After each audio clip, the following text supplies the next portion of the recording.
Meeting पे meeting, meeting पे meeting, और हुआ क्या है? बस मीटिंग। मतलब अभी तक ये तय नहीं हुआ है कि आखिरकार मुख्यमंत्री का दावेदार कौन होगा। अभी तक ये पता नहीं चल पाया कि कितनी सीटों पे कौन सी पार्टी मान रही है। और महागठबंधन में हालात ऐसे हैं कि भाई साहब कैमरा के सामने आके कह रहे हैं कि ना ना ऐसा कुछ नहीं, हम लोग बड़ा अच्छा है, सब एकदम बढ़िया, हम लोग एक साथ मिलके काम कर रहे हैं। लेकिन अंदर अंदर चल रहा है कि भाई मुझे इतनी सीट दे दो वरना आगे के लिए जिम्मेदार तुम होगे। और यही सिचुएशन अभी महागठबंधन की है।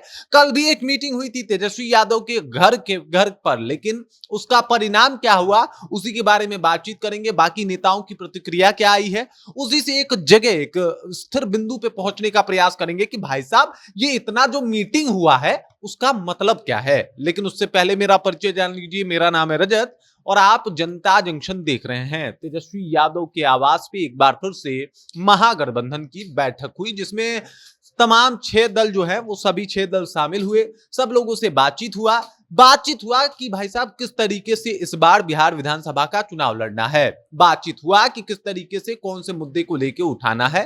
बातचीत हुआ कि सरकार किस तरीके से नाकाम हुई है और 9 जुलाई को जो है वो लेफ्ट जो है वो आयोजन कर रहा है पूरे भारत बंद का, जिसमें महागठबंधन के सभी जो दल हैं, जो इंडिया गठबंधन के सभी दल हैं, वो शामिल होके इसको जो है वो सफलतापूर्वक करवाने में, यानी भारत बंद करवाने में आगे आएंगे।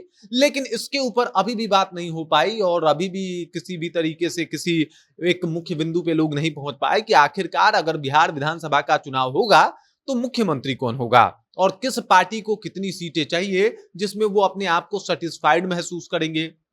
देख लीजिए, सबसे बड़ी बात यह है कि महागठबंधन में सब लोग कहता है कि भाई देखिए अध्यक्ष जो है वो तेजस्वी यादव है, तो मुख्यमंत्री कौन है? तो मुख्यमंत्री तो आप जानते ही है ना। अरे भाई जानते नहीं है, आप एक बार बोल दीजिए अपने मुंह से कि नहीं नहीं मुख्यमंत्री तेजस्वी यादव होंगे, क्या जाता है इसमें। लेकिन मजाल है कि कोई पार्टी ये बात अभी तक बोल पाई हो तेजस्वी यादव के पार्टी के सिवा, यानी आरजेडी के सिवा। ना कांग्रेस ने अभी तक ये बात बोला है, ना लेफ्ट के वो तीनों जो विंग हैं वो उनमें से किसी ने बोला है, ना मुकेश सहनी ने बोला है। और मुकेश सहनी ने बोला भी है तो एक शर्त पे बोला है कि भाई मुख्यमंत्री यादव जी का लड़का होगा और उप मुख्यमंत्री जो है वो सन ऑफ मल्लाह होंगे, यानी मल्लाह का बेटा होगा, तब जाके ये सब कुछ हो सकता है। ऊपर से सीट बंटवारे को लेके मुकेश सहनी ने एकदम से कह दिया है कि भाई 60 सीटें हमको चाहिए, 60 सीटें आप हमको दे दीजिए। और उसके बाद दूसरा बात उन्होंने ये भी बोल दिया कि अगर मोदी जी मल्लाहों को आरक्षण दें तो हम मोदी जी के लिए जान दे देंगे। अब ये जान देने वाली जो बात है वो ये बताता है कि तुम सीट दोगे कि हम मारे पलटी और चले जाएं उस खेमे में। और कांग्रेस की जहां तक बात है तो कांग्रेस ये कह के डरा रही है कि 70 सीट। अरे नहीं नहीं थोड़ा कम कर लो। वो बोले नहीं 70 सीट। बोला अच्छा ठीक है 70 सीट। तो बोला नहीं 2 उप मुख्यमंत्री।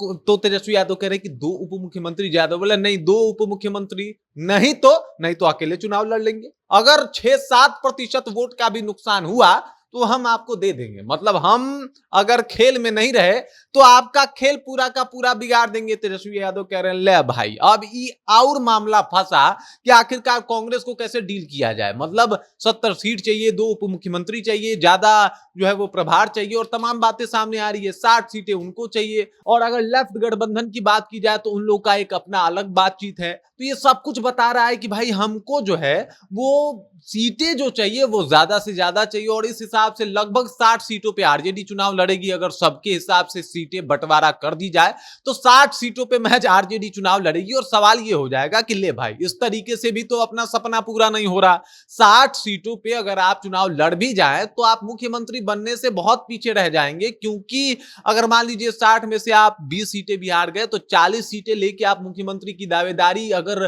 पेश कर रहे हैं तो ज्यादा टाइम तक मुख्यमंत्री नहीं बने रहेंगे। इसका मतलब यह है कि जल्दी ही सरकार गिर सकती है। क्योंकि आपसे ज्यादा प्रभावशाली अगर आपका कोई साथी जो है वो रह गया तो फिर मुश्किल हो जाएगी। सब लोग बीजेपी और नीतीश वाला रिश्ता निभा नहीं पाएंगे। आज तक लोग समझ नहीं पाते हैं कि ये रिश्ता क्या कहलाता है कि 43 सीट वाला जो है वो मुख्यमंत्री बना हुआ है और जिसका लगभग 75-80 सीट है वो कह रहा है कि ना ना आप ही मुख्यमंत्री बनिए। ये सब कुछ बड़ा ही दुविधापूर्ण और मुश्किल में भरा हुआ नजर आ रहा है सफर तेजस्वी यादव का, जहां पे लगातार मीटिंग पे मीटिंग तो हो रही है लेकिन ये क्लियर नहीं हो पा रहा है कि आखिरकार मुख्यमंत्री कौन होगा। तेजस्वी यादव होंगे कि नहीं होंगे। और ये लोग कहते हैं कि ना ना सब कुछ तो है ही, पता तो है ही। अरे पता है, एक बार मुंह से बोलने में क्या जा रहा है भाई, क्योंकि ताकि आप बाद में कह सके पलटी मारते वक्त कि हमने थोड़े कहा था, एक बयान दिखा दीजिए। चैलेंज करके कह रहे हैं एक बयान दिखा दीजिए। इस तरीके के भाषण आते हैं ना, मतलब वो कहा जाता है ना, दूल्हे का भी भाई दुल्हन का भी भाई, वो वाले भूमिका में अभी कुछ पार्टियां महागठबंधन में नजर आ रही हैं।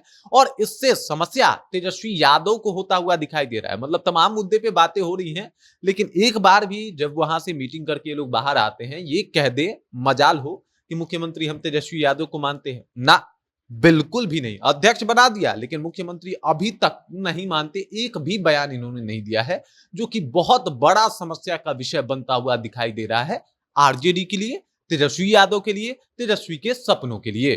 बाकी इस खबर, इस जानकारी को लेकर आप क्या सोचते हैं, आपके जहन में क्या कुछ चल रहा है, कृपया कमेंट कीजिए और अपना विचार हम तक पहुंचा दीजिए। बाकी आप देख रहे हैं जनता जंक्शन और मेरा नाम रजत है।